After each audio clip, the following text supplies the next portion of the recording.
Hello students, हम लोगों ने बात किया था एल्डिहाइड और कीटोन्स के ऑक्सीडेशन के बारे में और हम लोगों ने देखा था किसी भी ऑक्सीडाइजिंग एजेंट की प्रेजेंस में एल्डिहाइड और कीटोन ऑक्सीडाइज होकर के प्रोडक्ट्स बनाते हैं। हम लोगों ने ये भी देखा था कि कीटोन्स जो होते हैं वो एल्डिहाइड से थोड़ा डिफरेंटली ऑक्सीडाइज होते हैं और हम लोगों ने उसमें पॉक्स रूल भी देखा था। फिर हम लोगों ने देखा था टॉलेंट रिएजेंट के साथ क्या रिएक्शन करते हैं एल्डिहाइड, और हम लोगों ने ट्रायलिंग सॉल्यूशन की भी बात की थी और ये देखा था कि ट्रायलिंग सॉल्यूशंस कैसे रिएक्शंस करते हैं एल्डिहाइड के साथ। हम लोगों ने ये भी बात की थी कि टॉलेंट रिएजेंट के साथ और ट्रायलिंग सॉल्यूशंस के साथ कीटोन्स रिएक्शंस नहीं देते हैं, कीटोन्स ये रिएक्शंस नहीं देते हैं। तो इस तरह से टॉलेंट रिएजेंट और ट्रायलिंग सॉल्यूशंस के साथ होने वाली जो रिएक्शंस हैं वो एल्डिहाइड और कीटोन्स को डिफरेंशिएट करने के लिए एक बहुत ही अच्छी रिएक्शन होती है। तो अभी इसी सीरीज में हम लोग देखेंगे कि एल्डिहाइड और कीटोन्स जो हैं वो कैसे ऑक्सीडाइज होते हैं सोडियम हाइपोहैलाइड के द्वारा। तो ऑक्सीडेशन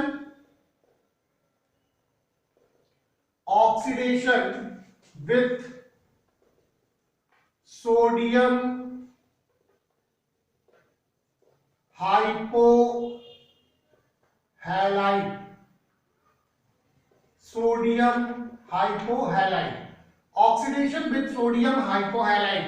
ये सोडियम हाइपोहैलाइड्स के साथ यानी एल्डिहाइड या कीटोन्स जो होते हैं वो सोडियम हाइपोहैलाइड के साथ कैसे रिएक्शन देते हैं। इस तरह की रिएक्शंस को हम लोग हैलोफॉर्म रिएक्शंस कहते हैं। हैलोफॉर्म रिएक्शंस, हैलोफॉर्म रिएक्शंस कहलाती हैं ये जब कोई भी एल्डिहाइड या कीटोन्स जो होते हैं वो सोडियम हाइपोहैलाइड के साथ रिएक्ट करते हैं। तो aldehyde and ketones, aldehyde and ketones having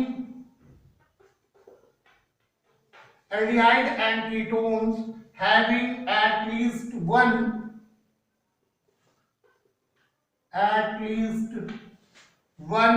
methyl group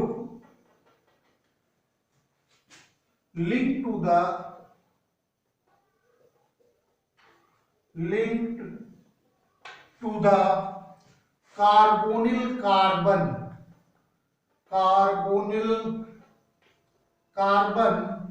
react with sodium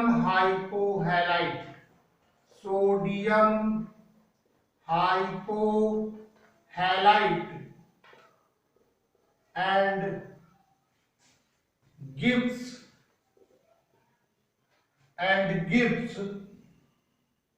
its product। कोई भी एल्डिहाइड या कीटोन जिसमें कम से कम एक मैथिल ग्रुप होना चाहिए और वो मैथिल ग्रुप जो कि कार्बोनिल कार्बन के साथ लगा हुआ हो, ये सोडियम हाइपोहैलाइड से रिएक्ट करके अपने प्रोडक्ट्स देता है। तो ये रिएक्शन कैसे होती है, देखो अगर मान लो हमने लिया CH3CHO तो पहले इसको हम लोग रिएक्ट कराते हैं किससे, आयोडीन से। In the presence of sodium hydroxide बनता क्या है, Cl3CHO, Cl3CHO या जिसको हम लोग क्या कहेंगे, सॉरी CI3CHO जिसको हम लोग क्या कहते हैं, ट्राईआइडो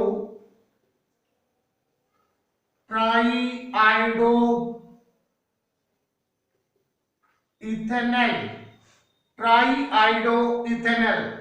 तो पहले ट्राईआइडो इथेनल बन जाएगा और इसके साथ साथ 3 मॉलिक्यूल हाइड्रोजन आयोडाइड निकल जाता है। अभी ये जो ट्राईआइडो इथेनल है CI3CHO, एक बार इसको फिर से सोडियम हाइड्रोक्साइड से रिएक्ट कराते हैं तो ये CHI3 बनता है। इसको हम कहते हैं आयोडोफॉर्म, ये आयोडोफॉर्म कहलाता है और इसके साथ साथ HCOONA बनता है। आयोडोफॉर्म जो होता है वो येलो कलर का प्रिसिपिटेट बनाता है। आयोडोफॉर्म येलो प्रिसिपिटेट बनाता है। Similar reactions also occurs in ketones.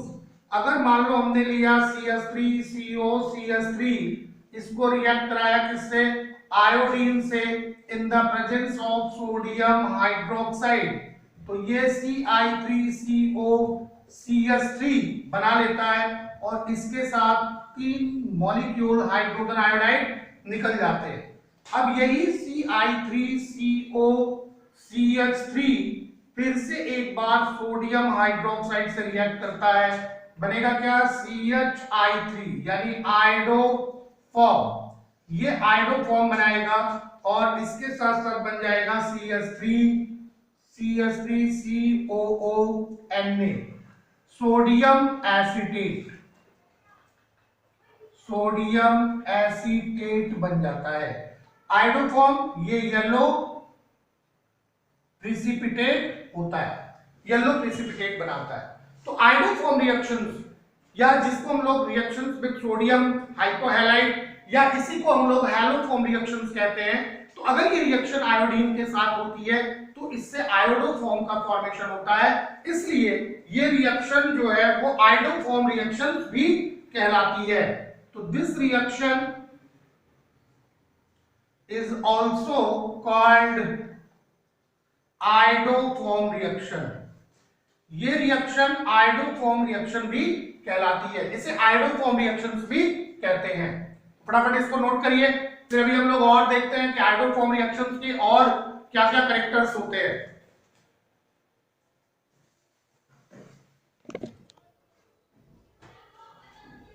तो आइए देखते हैं, अभी जो हैलोफॉर्म रिएक्शंस है या जिसमें हम लोग आयोडीन से कराते हैं तो आयोडो फॉर्म बन जाता है। तो इस आयोडो फॉर्म्स के द्वारा, आयोडो फॉर्म्स के फॉर्मेशन के द्वारा कौन कौन सी चीजें क्लियर होती हैं, क्या क्या चीजें क्लियर हो जाती हैं। देखो सबसे पहली चीज ये कि अगर आयोडो फॉर्म का फॉर्मेशन हो रहा है तो ये चीज पक्की हो जाती है कि जो फंक्शनल ग्रुप है कार्बोनिल ग्रुप, ये कार्बोनिल ग्रुप किसी न किसी मेथल ग्रुप से जुड़ी हुई है।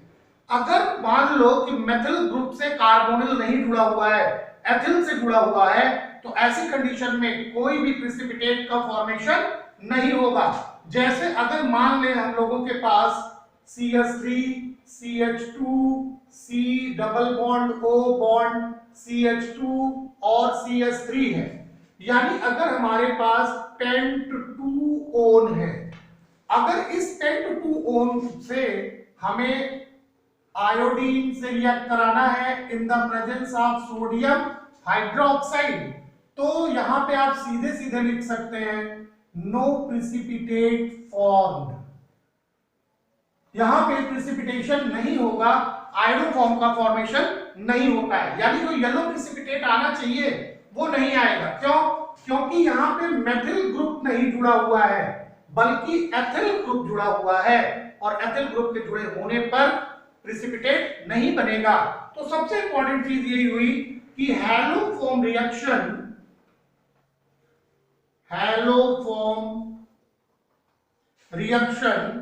Can also be used to distinguish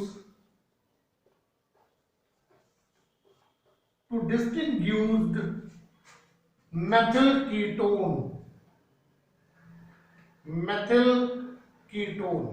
haloform reaction का यूज हम लोग मेथिल कीटोन को पहचानने के लिए, मेथिल कीटोन को अन्य सभी कीटोन से डिफरेंशिएट करने के लिए भी करते हैं। जैसे अगर मान लो कि हमारे पास CH3 C डबल बॉन्ड हो, बॉन्ड CH2 CH3 है, अगर ये है तो यहां पे हम देखें तो क्या है, ये 1 2 3 4 5 पेंट-2-ओन है, ये पेंट-2-ओन है, मान लेते हैं यहाँ पे क्या है, ये पेंट-2-ओन। अब अगर इस पे हम आयोडीन से रिएक्ट कराते हैं in the presence of NaOH, sodium hydroxide के प्रेजेंस में, तो ये देखो ये चीज जो है यहाँ इस कीटोन के साथ लगी हुई है, इस कार्बोनिल कार्बन के साथ एक मेथिल ग्रुप लगा हुआ है, तो यहाँ पे CHI3 का फॉर्मेशन होता है। यानी आयोडोफॉर्म का फॉर्मेशन होता है, येलो प्रिसिपिटेट बनता है, क्योंकि ये मेथिल कीटोन है। जबकि अगर यहीं पे देखें तो ये एथिल कीटोन है, और एथिल कीटोन होने के कारण ये आयोडोफॉर्म रिएक्शन नहीं देता है, यानी कोई भी प्रिसिपिटेट का फॉर्मेशन नहीं होता है। तो इस तरह से इस रिएक्शन का यूज करके हम ये जान सकते हैं कि कौन सा कीटोन जो है वो मेथिल कीटोन है और कौन सा कीटोन मेथिल कीटोन नहीं है। दूसरी चीज, अगर मान लो कि हमारे इस कीटोन में एक फेनिल ग्रुप लगा हुआ हो, CH double bond C, CH3, C double bond O bond CH3, अगर इस पे हम आयोडीन से रिएक्ट कराएं NaOH की प्रेजेंस में, तो यहां पे CH double bond C bond CH3 bond COO Na plus CHI3 iodoform का फॉर्मेशन होगा। यहां भी आयोडोफॉर्म का फॉर्मेशन होगा, क्योंकि यहां पे ये मेथिल कीटोन लगा हुआ है। तो अगर मेथिल कीटोन लगा हुआ रहेगा तो आयोडोफॉर्म बनेगा, आयोडोफॉर्म का टेस्ट आएगा। अगर मेथिल कीटोन नहीं है तो आयोडोफॉर्म का टेस्ट नहीं आएगा। तो आयोडोफॉर्म टेस्ट किसे कहते हैं? तो formation of yellow precipitate of iodoform is known as iodoform test, and this test is used for certain aldehyde and ketone which have methyl group bonded to carbonyl group, जिसके अंदर methyl group आता है और वो carbonyl group के साथ लगा होता है। तो iodoform test is used as a test for certain aldehyde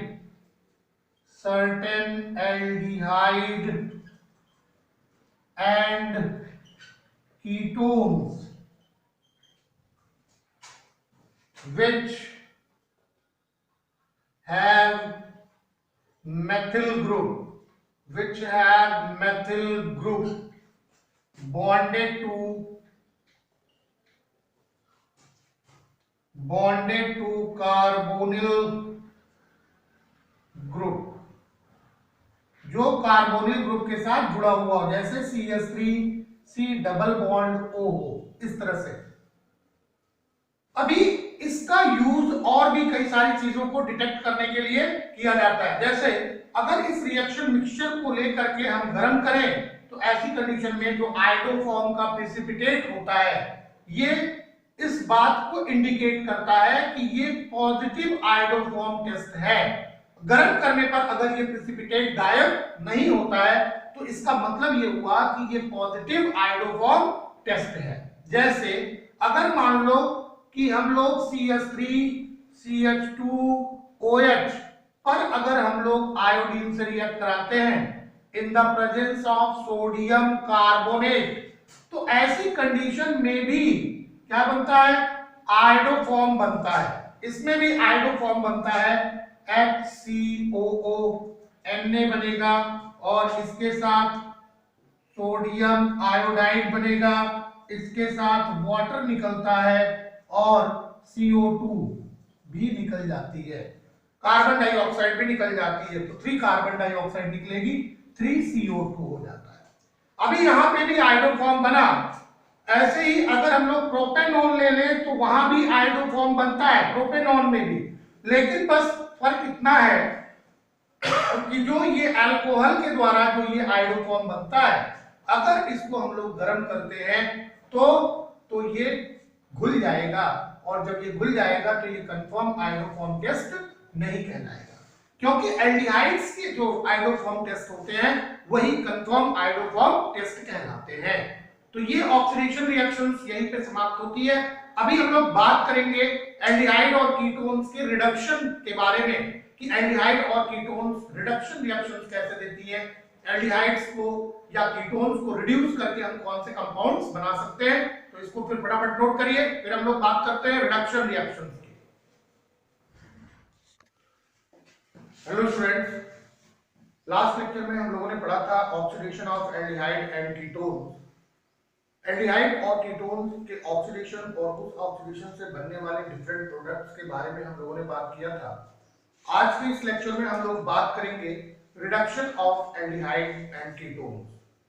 जिस तरह से एल्डिहाइड और कीटोन्स के ऑक्सीडेशन से डिफरेंट डिफरेंट प्रोडक्ट बनते हैं, ऑक्सीडेशन की डिफरेंट डिफरेंट कंडीशंस होती हैं, बिल्कुल उसी तरह से एल्डिहाइड और कीटोन्स रिड्यूस्ड किए जा सकते हैं। डिफरेंट डिफरेंट कंडीशंस होते हैं उनको रिड्यूस करने के, और डिफरेंट डिफरेंट कंडीशंस में जब एल्डिहाइड या कीटोन्स रिड्यूस होते हैं तो डिफरेंट डिफरेंट प्रोडक्ट बनाते हैं। हम लोगों ने ये देखा था कि अगर अल्कोहल का ऑक्सीडेशन किया जाए तो एल्डिहाइड बनता है, और अगर एल्डिहाइड फर्दर ऑक्सीडाइज होता है तो कार्बोक्सिलिक एसिड का फॉर्मेशन होता है। अगर इसी रिएक्शंस को हम थोड़ा सा रिवर्स करें तो देखेंगे कि अगर एल्डिहाइड को हम रिड्यूस करें तो अल्कोहल का फॉर्मेशन होता है। जैसे अल्कोहल को ऑक्सीडाइज करने पर एल्डिहाइड बनता है, वैसे ही एल्डिहाइड को रिड्यूस करने पर अल्कोहल का फॉर्मेशन होता है। तो आइए हम लोग बात करते हैं कुछ रिएक्शंस के बारे में, जिससे हम लोग देखेंगे कि एल्डिहाइड कैसे रिड्यूस होता है। तो reduction of aldehyde and ketone, reduction of aldehyde and ketone. Aldehyde और कीटोन्स का रिडक्शन कैसे करें, कौन कौन से रिड्यूसिंग एजेंट हम यूज कर सकते हैं, और उन रिड्यूसिंग एजेंट से कैसे एल्डिहाइड रिड्यूस होता है। तो इसके लिए सबसे पहली जो हम लोग रिएक्शन देखते हैं वो देखते हैं reduction to alcohol. Reduction to alcohol, अगर एल्डिहाइड या कीटोन को हम रिड्यूस करें तो कौन सी ऐसी कंडीशंस हैं जिसमें रिड्यूस करने पर एल्डिहाइड अल्कोहल में कन्वर्ट हो जाता है। तो सबसे पहली कंडीशन यही होती है कि aldehyde and ketones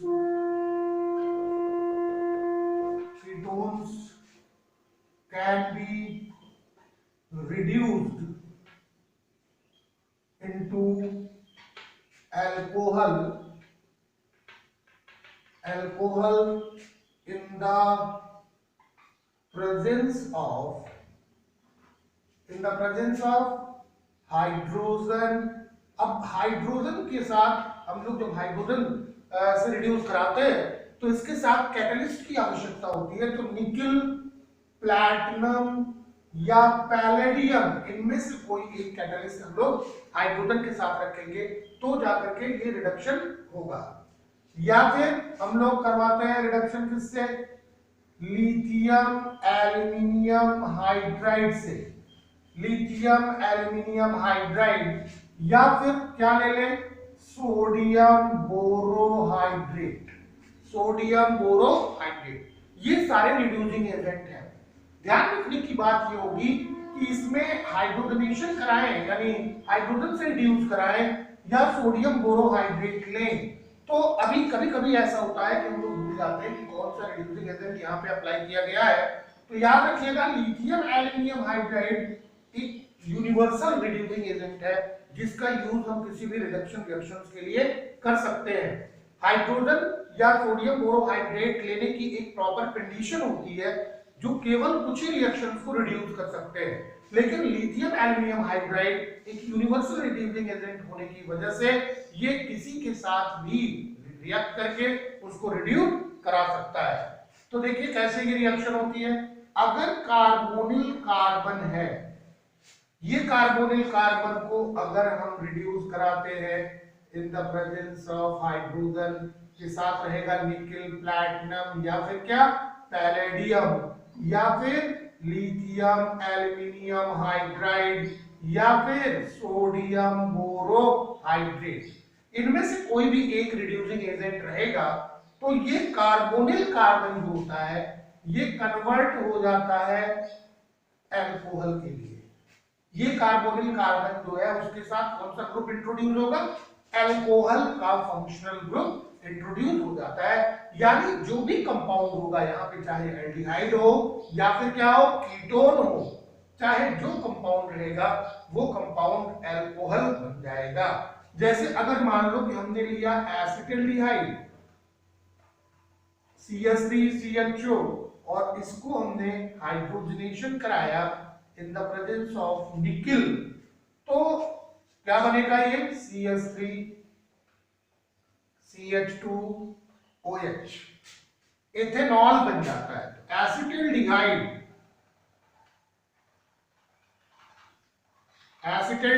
gate reduced into ethanol.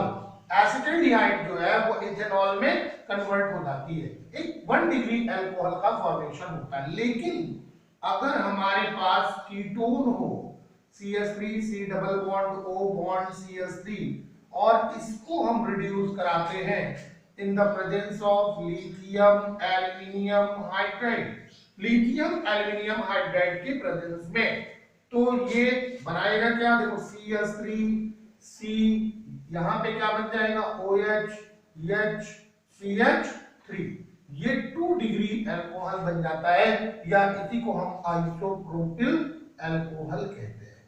Isopropyl alcohol या propane two all.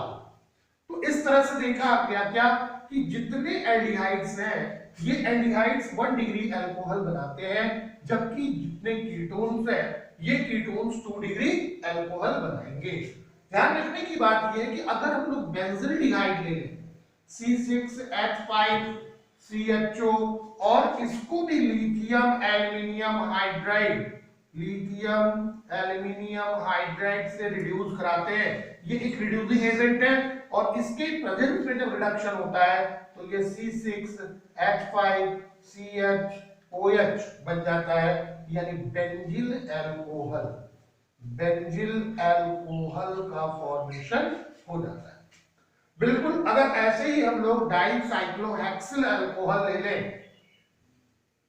डाइसाइक्लोहेक्सिल alcohol डाइसाइक्लोहेक्सिल ketone होगा, अल्कोहल नहीं होगा। डाइसाइक्लोहेक्सिल कीटोन, डाइसाइक्लोहेक्सिल कीटोन को अगर सोडियम बोरोहाइड्रेट से रिड्यूस कराते हैं, एसिडिक मीडियम में ये रिडक्शन होगा, तो बनेगा क्या,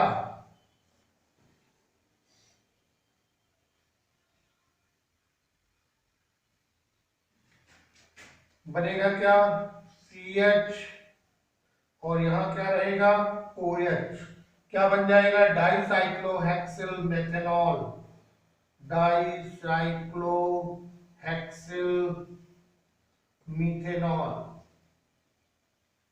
डाइसाइक्लोहेक्सिल मीथेनॉल, और ये बनेगा डाइसाइक्लोहेक्सिल कीटोन। तो डाइसाइक्लोहेक्सिल कीटोन को अगर सोडियम बोरोहाइड्रेट की प्रेजेंस में हम लोग रिड्यूस कराते हैं तो डाइसाइक्लोहेक्सिल मेथेनॉल बन जाता है। तो इतनी चीजें आप लोग फटाफट नोट करिए, फिर देखते हैं हम लोग अगली रिएक्शंस।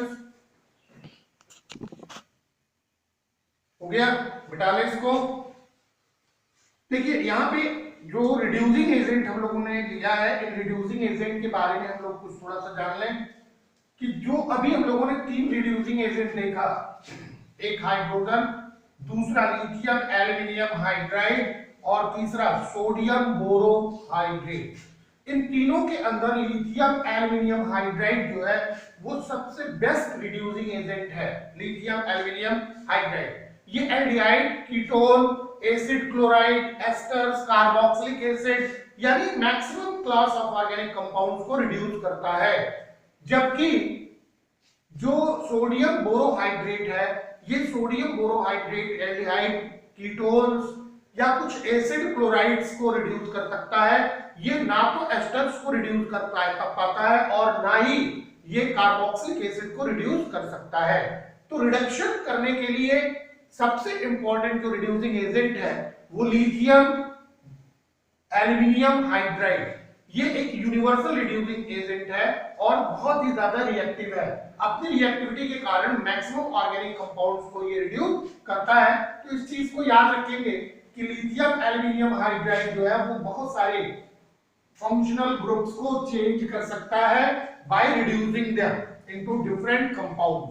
उनको डिफरेंट फंक्शनल ग्रुप में या डिफरेंट कंपाउंड्स में रिड्यूस कर देता है। रिडक्शन की दूसरी रिएक्शन देखेंगे कि क्या एल्डिहाइड को रिड्यूस करके हम लोग एल्केन बना सकते हैं, क्या हाइड्रोकार्बन में कन्वर्ट कर सकते हैं। तो रिडक्शन टू हाइड्रोकार्बन में इसको रिड्यूस करते हैं। रिडक्शन टू हाइड्रोकार्बन कौन सी ऐसी कंडीशंस है जिसमें किसी भी एल्डिहाइड या कीटोन्स को हम सुटेबल रिड्यूसिंग एजेंट की प्रेजेंस में हाइड्रोकार्बन में कन्वर्ट कर सकते हैं। तो aldehyde and ketones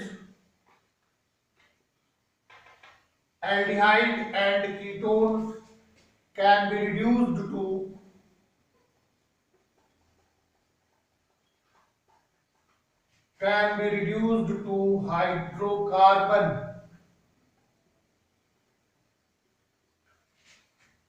Aldehyde and ketones can be reduced to hydrocarbon by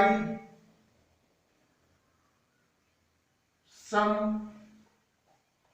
methods. अब कौन कौन से मेथड्स हम लोग लगा सकते हैं।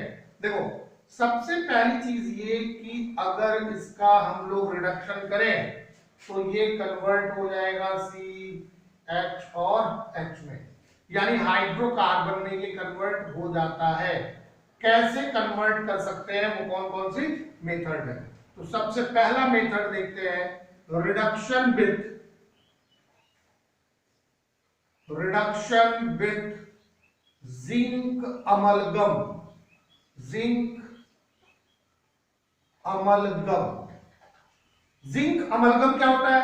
जिंक और मरकरी इन दोनों का जो कॉम्बिनेशन होता है इसी को हम क्या कहते हैं, इसी को जिंक अमलगम कहते हैं। जब भी किसी भी मेटल के साथ मरकरी आती है तो वो उस मेटल का अमलगम कहलाता है। तो जिंक अमलगम के साथ अगर रिडक्शन कराया जाए तो हमें क्या मिलेगा, हमें हाइड्रोकार्बन मिल जाएगा या एल्केन मिल सकता है। तो देखते हैं, अगर हमने मान लो ले लिया acetaldehyde CH3H double bond O और इसको हम रिड्यूस कराते हैं किससे, जिंक अमलगम से ZnHg। देखो इस जिंक अमलगम का जो काम है वो केवल इतना सा कि ये नेसेंट हाइड्रोजन प्रोड्यूस करता है और ये नेसेंट हाइड्रोजन जो है वो रिस्पांसिबल है इसके लिए, रिडक्शन के लिए। रिएक्शन एसिडिक मीडियम में होती है इसलिए HCl प्रेजेंट होगा, get converted into CH3 ethane में कन्वर्ट हो जाता है। ये एल्डिहाइड जो है वो इथेन में कन्वर्ट हो गया और 1 मॉलिक्यूल वाटर रिड्यूस हो जाता है। इसी तरह से अगर कीटोन की बात करें CH3COCH3 plus 4H in the presence of zinc amalgam Zn and Hg and HCl medium acidic होगा, get converted into propane CH3CH2CH3। तो इस तरह से ये रिएक्शन जो है वो कन्वर्जन के लिए बहुत ज्यादा इंपॉर्टेंट रिएक्शन होती है। अगर हमें कन्वर्जन में एल्डिहाइड से डायरेक्टली हमें अगर एल्केन बनाना है तो हम उसको रिड्यूस करा सकते हैं जिंक अमलगम की प्रेजेंस में, या कीटोन से हमें बनाना है तो उसको भी हम लोग रिड्यूस करा सकते हैं जिंक अमलगम से, और यहाँ भी वाटर का मॉलिक्यूल जो है वो रिलीज हो जाता है, वाटर। अभी अगर मान लो हमारे पास बेंजोफिनॉन है या एसिटोफिनॉन है COCH3 एसिटोफिनॉन, अगर हमने एसिटोफिनॉन लिया और इसको जिंक अमलगम से रिड्यूस कराया 4H ZnHg यानी जिंक अमलगम की प्रेजेंस में इन the presence of HCl to get converted into ethyl benzene ये एथिल बेंजीन में कन्वर्ट हो जाएगा और वाटर का मॉलिक्यूल निकल जाता है। तो इस तरह से जिंक अमलगम का यूज करके हम लोग किसी भी एल्डिहाइड या कीटोन्स को एल्केन्स में कन्वर्ट कर सकते हैं, यानी उसके कॉरस्पॉन्डिंग हाइड्रोकार्बन में कन्वर्ट कर सकते हैं। तो फटाफट इसको नोट करिए। फिर हम लोग देखते हैं reduction with basic sodium hydrazine. अगर सोडियम हाइड्रोजीन के साथ इसको रिड्यूस कराएं तो क्या प्रोडक्ट हमको मिलेंगे। हो गया, इसको मिटाते हैं। फिर देखते हैं हम लोग reduction with basic solution of hydrazine.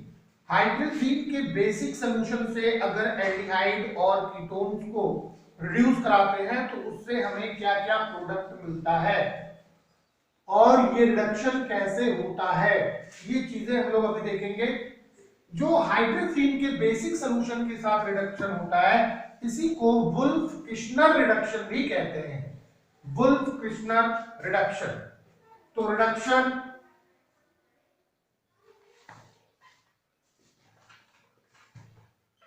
with basic solution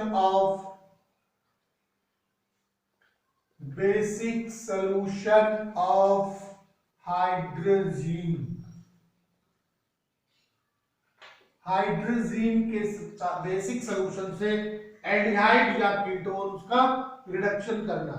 इस रिडक्शन को कहते क्या है, वुल्फ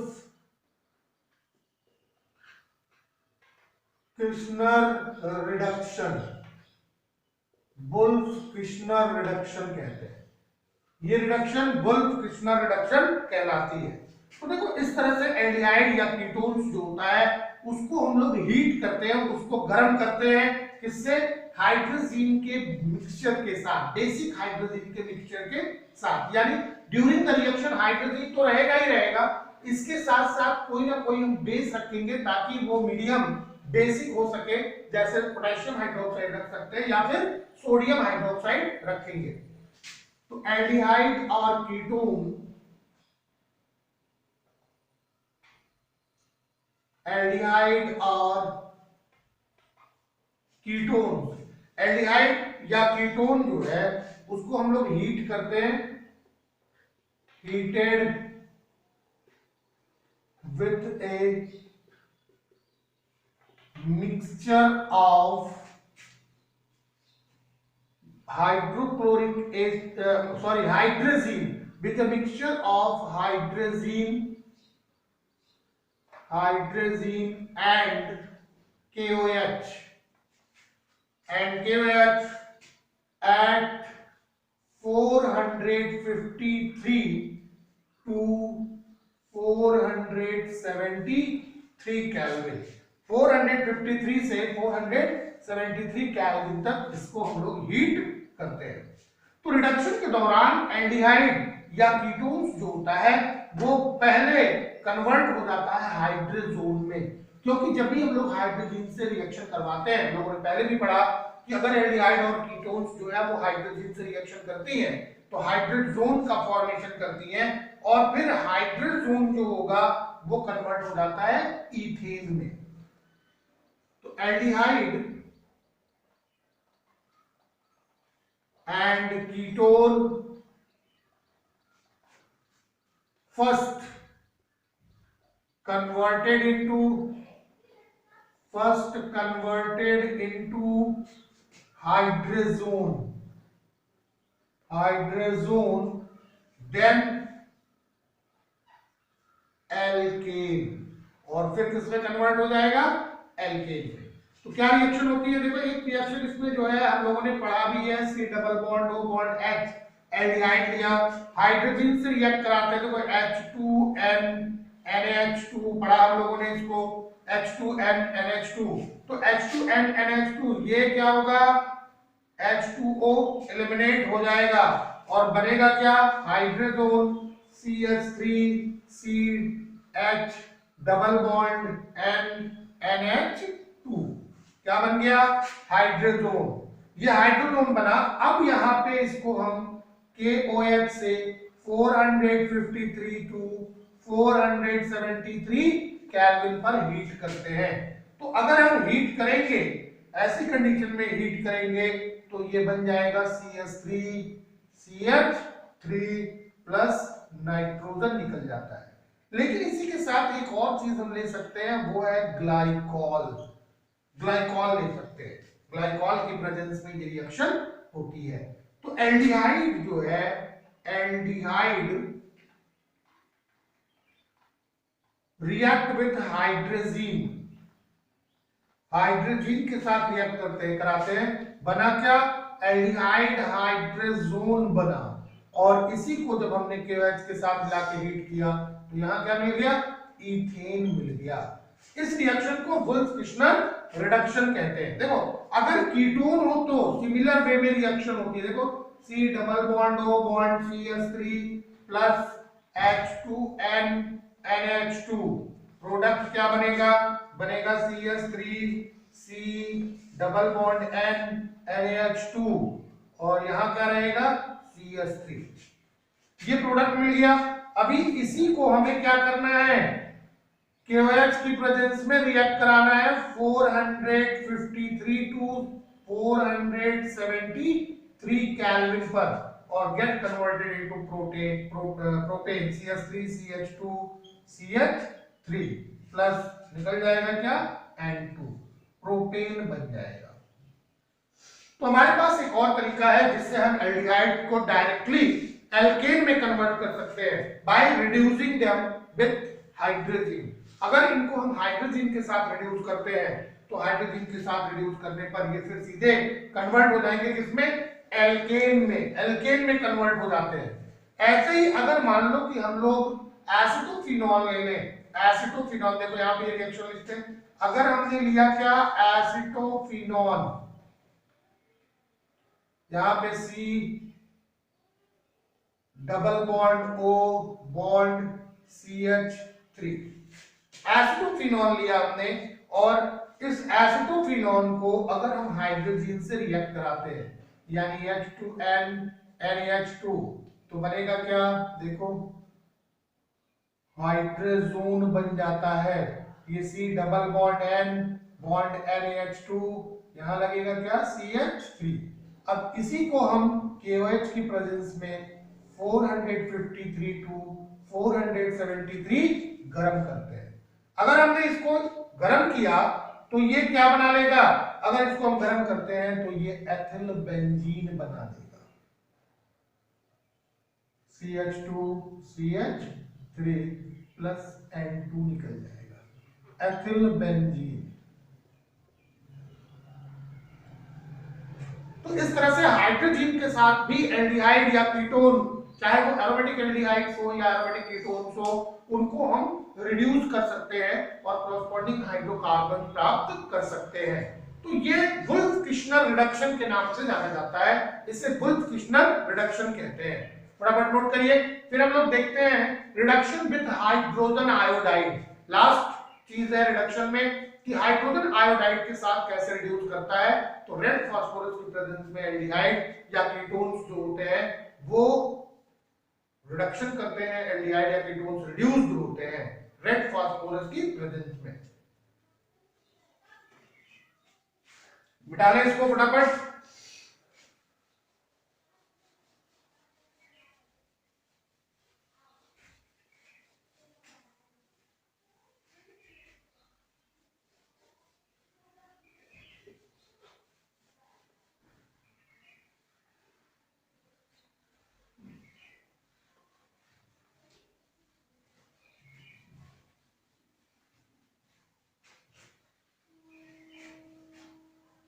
अगला जो रिडक्शन है देखते हैं, reduction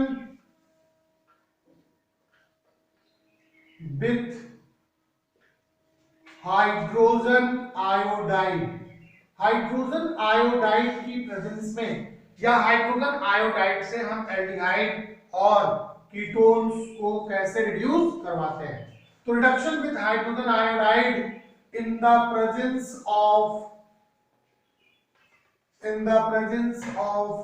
red phosphorus, red phosphorus की उपस्थिति में, रेड फास्फोरस की प्रेजेंस में किसी भी एल्डिहाइड या कीटोन्स को हम हाइड्रोजन आयोडाइड से रिड्यूस कर लेते हैं, रिड्यूस करा लेते हैं और इससे भी हाइड्रोकार्बन ही मिलते हैं, यानी रिडक्शन से भी क्या मिलते हैं, हाइड्रोकार्बन।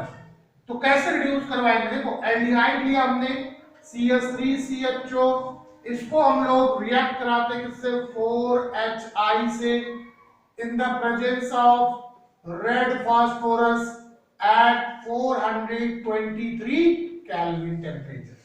रिएक्शन जो है वो 423 केल्विन टेम्परेचर पर होती है। तो 423 केल्विन टेम्परेचर पर रेड फास्फोरस की प्रेजेंस में एल्डिहाइड हाइड्रोजन आयोडाइड से रिएक्ट करता है और बनाता क्या है, बना लेता है इथेन। बचा क्या, I2, क्या बच गया, I2 बच गया, और इसके साथ क्या बचा, H2O। तो देखो यहाँ H2O, यहाँ I2 2I2 प्लस H2O। बिल्कुल इसी तरह से कीटोन्स भी रिएक्ट कर लेते हैं, CH3CO CH3 एसीटोन। अगर इसको हम सिमिलर कंडीशन में हाइड्रोजन आयोडाइड से रिएक्ट कराते हैं in the presence of red phosphorus at 423 kelvin temperature, तो ये बनाता क्या है, CH3 CH2 CH3 plus 2I2 plus H2O, propane बन जाता है, प्रोपेन। तो एल्डिहाइड या कीटोन्स को हम लोग हाइड्रोजन आयोडाइड से भी रिड्यूस करा सकते हैं। अभी आती है बात फिर कि रिडक्शन विथ पिनेकोल्स, रिडक्शन विथ पिनाकोल्स। पिनाकोल्स के साथ ये कैसे रिड्यूस करता है, ये एक बाइमोलिकुलर रिडक्शन कहलाती है, बाइमोलिकुलर रिडक्शन, इसे बाइमोलिकुलर रिडक्शन कहते हैं। अगर पिनाकोल्स के साथ हम लोग रिडक्शन करवाएं एल्डिहाइड या कीटोन को, तो वो बाइमोलिकुलर रिडक्शन कहलाता है। बाइमोलिकुलर क्यों, क्योंकि हम लोग यहाँ पे रिडक्शन कराने के लिए दो मॉलिक्यूल लेते हैं, दो मॉलिक्यूल लेंगे, जो भी एल्डिहाइड लें या कीटोन्स लें, वो दो मॉलिक्यूल होंगे और दोनों मॉलिक्यूल एक साथ रिड्यूस होते हैं। तो एक साथ जो रिड्यूस होंगे वही क्या कहलाता है, पिनाकोल कहलाता है। तो यहाँ पे रिडक्शन टू पिनाकोल लिखे, विथ नहीं, रिडक्शन टू पिनाकोल। ये रिडक्शन जो होगा वो मैग्नीशियम अमलगम के प्रेजेंस में होता है, मैग्नीशियम अमलगम की प्रेजेंस में। तो to molecule of ketones get reduced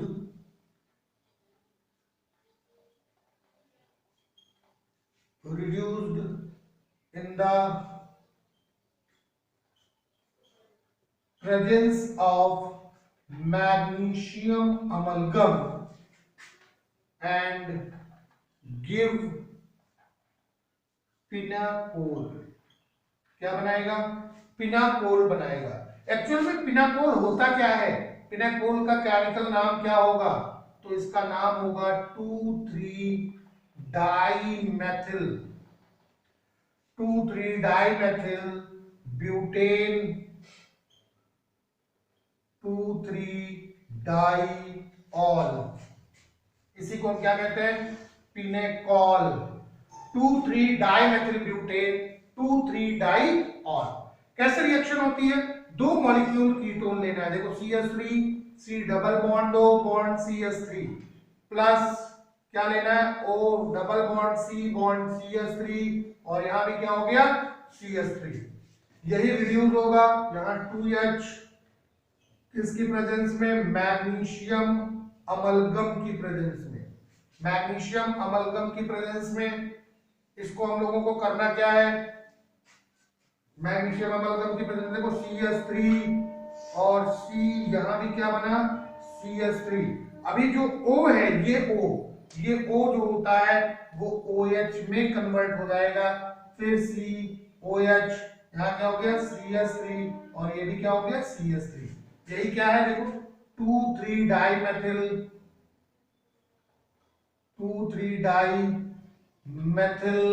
butane 2,3 diol, या इसी को हम कहते हैं पिनेकॉल। तो ये सारी रिएक्शंस थी एल्डिहाइड और कीटोन्स की रिडक्शन रिएक्शंस। तो इन सारी रिएक्शंस को आप लोग कंप्लीट कर लीजिए, नोट कर लीजिए और इनको प्रिपेयर कर लीजिए। फिर हम लोग देखेंगे एल्डिहाइड और कीटोन्स की कुछ मिसलेनियस रिएक्शंस हैं, तो वो चीज हम लोग देखेंगे नेक्स्ट लेक्चर में।